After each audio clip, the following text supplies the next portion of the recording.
इसीलिए महाराज वो 12 भगवान पृथ्वी को जब निकाल रहे हैं, भगवान ने कहा इसको मैंने धन दौलत दी, इसको अभिमान हो गया, इसलिए इसके अभिमान को नष्ट करना भी मुझे ही यह कार्य करना पड़ेगा।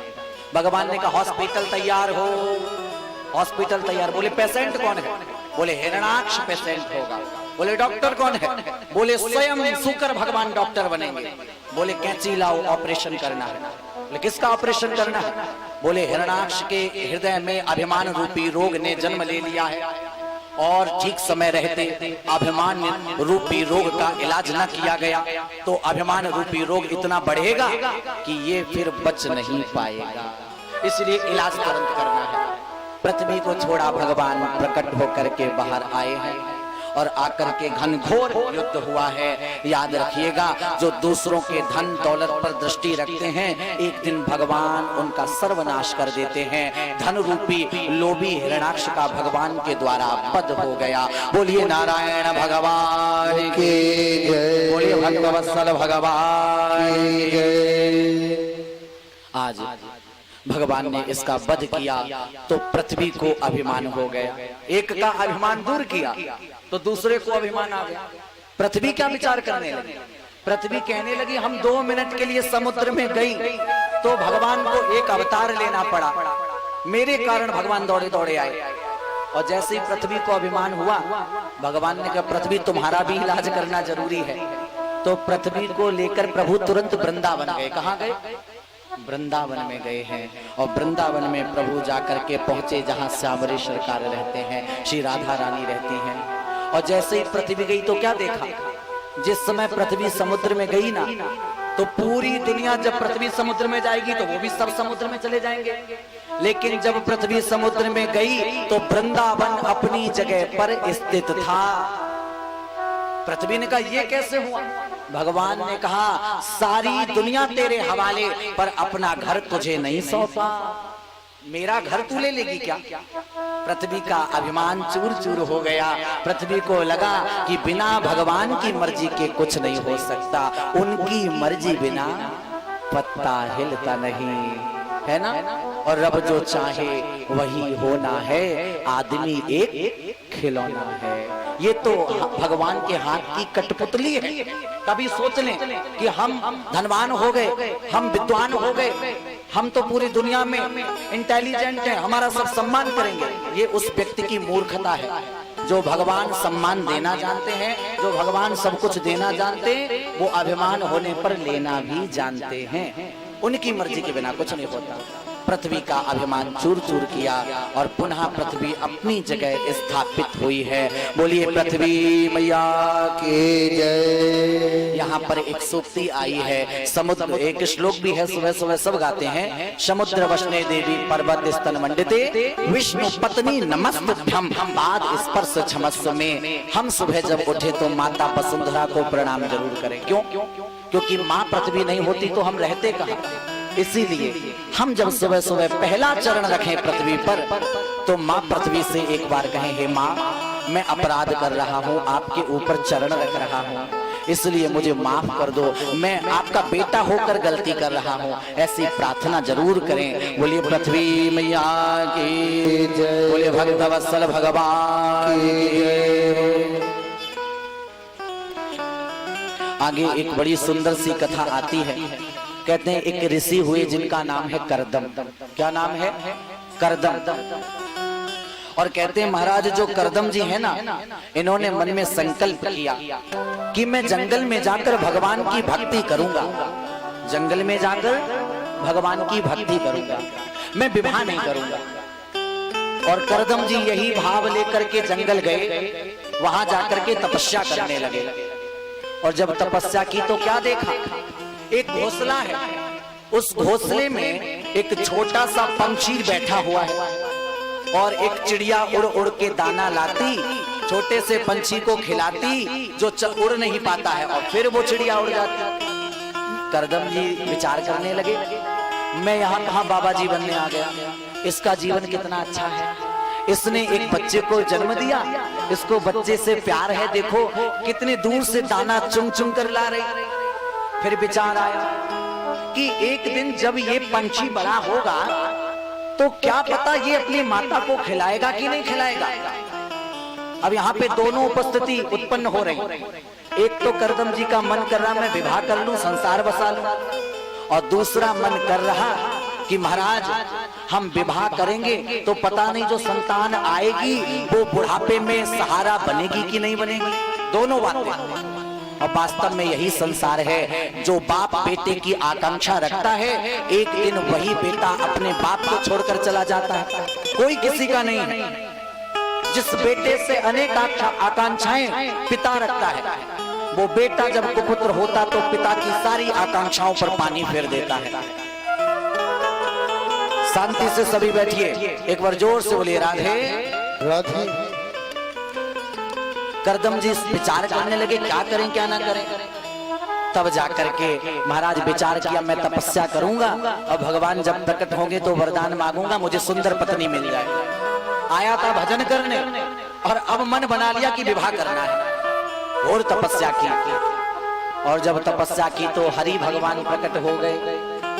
अच्छा याद रखना, शास्त्रों में कुछ समय निर्धारित है हर काम के लिए।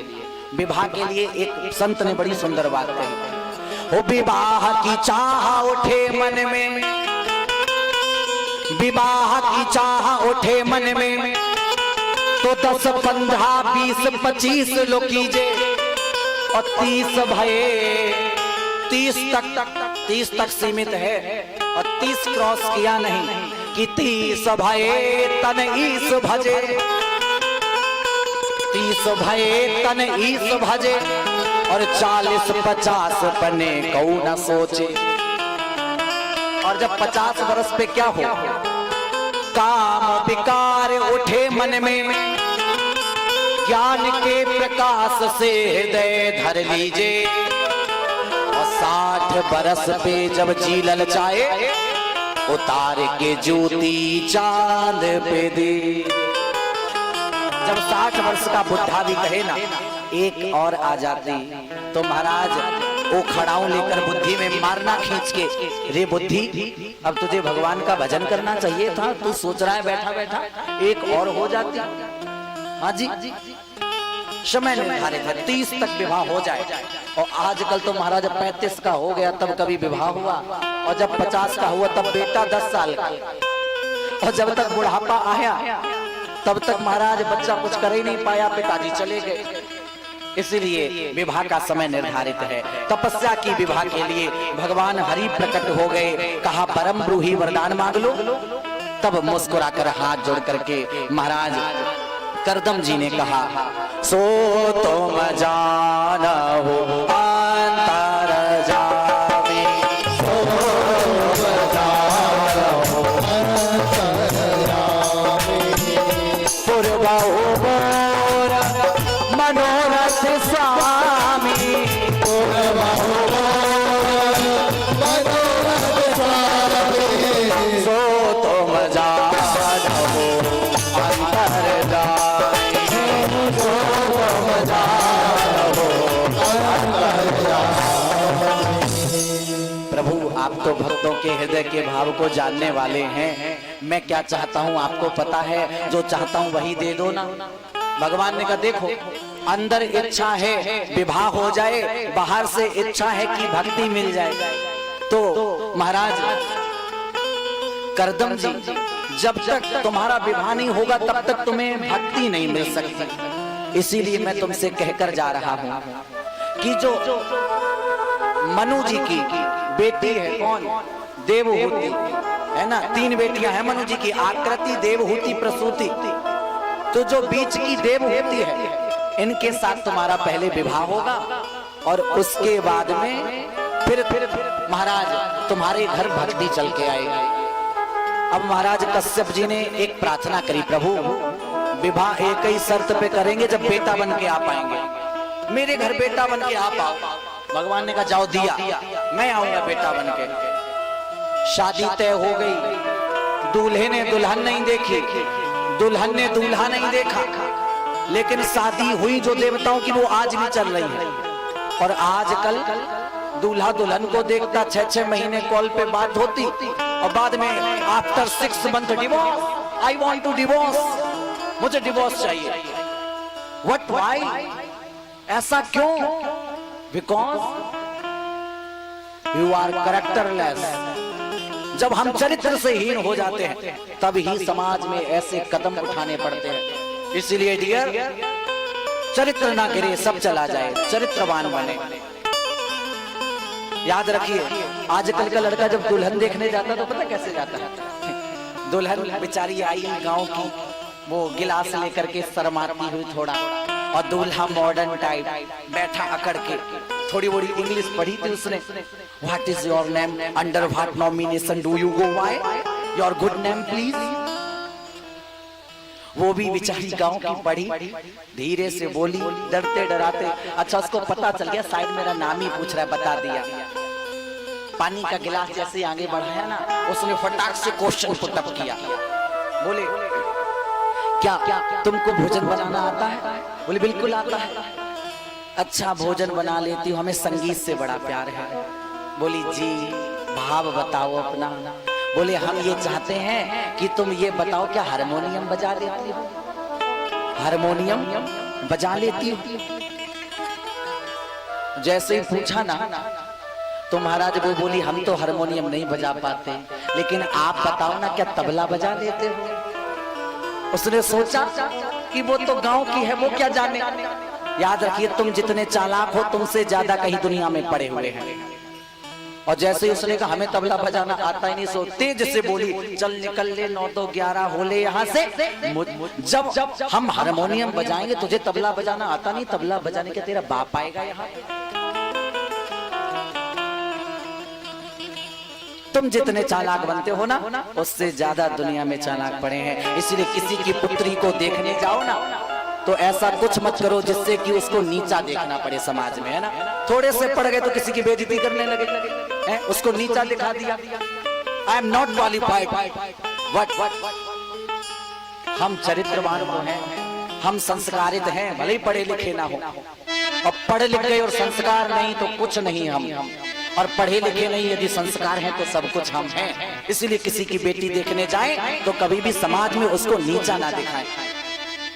हम सोचते हैं हमें ही एक चालाक है। एक दिन क्या हुआ, एक मनुष्य बहुत चालाक बनता था अपने आप को, तो फटे नोटों में टेप लगा के रख लेता था, और उन नोटों को ऐसी जगह चलाता था जहां फटे नोट भी चल जाएं और महाराज वो पकड़ा भी ना जाए।